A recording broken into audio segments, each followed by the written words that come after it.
Tu savais que Imani de Dinos, c'est vraiment comme son journal intime. Cet album sorti en 2018 est pour ma part très bon qualitativement, et on peut dire qu'il est très important pour Dinos. En effet, il s'agit pas simplement d'un album de musique, mais plutôt d'une thérapie. Dinos a déclaré dans des interviews, etc., que pour lui, c'était comme son journal intime. On retrouve vraiment dans ce projet une très forte introspection, et il aborde des thèmes comme le deuil, l'amour, la dépression, ou encore tous ces doutes liés à la vie. Tu sais là d'où je viens, les voix s'élèvent et l'enseignement s'achève une fois que l'élève dépasse le mètre 80.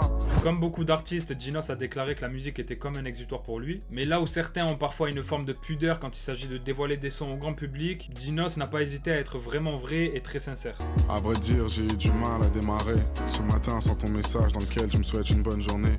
D'ailleurs, la pochette de cet album retranscrit aussi une sincérité et une connexion personnelle entre l'artiste et l'homme, puisqu'on peut apercevoir dessus Dinos et tous ses amis d'enfance issus de la cité des 4000, une manière parfaite pour lui d'illustrer ses racines et son parcours. Le projet est tellement brut, sans filtre, que c'est ça qui a touché les gens, et ça lui a vraiment fait passer un cap dans le rap, une preuve que l'authenticité résonne parfois plus que le style. La moralité, c'est que toucher les gens, c'est aussi savoir faire de l'art. Si t'as kiffé la vidéo, n'hésite pas à liker et t'abonner pour ne rien louper des futures sorties.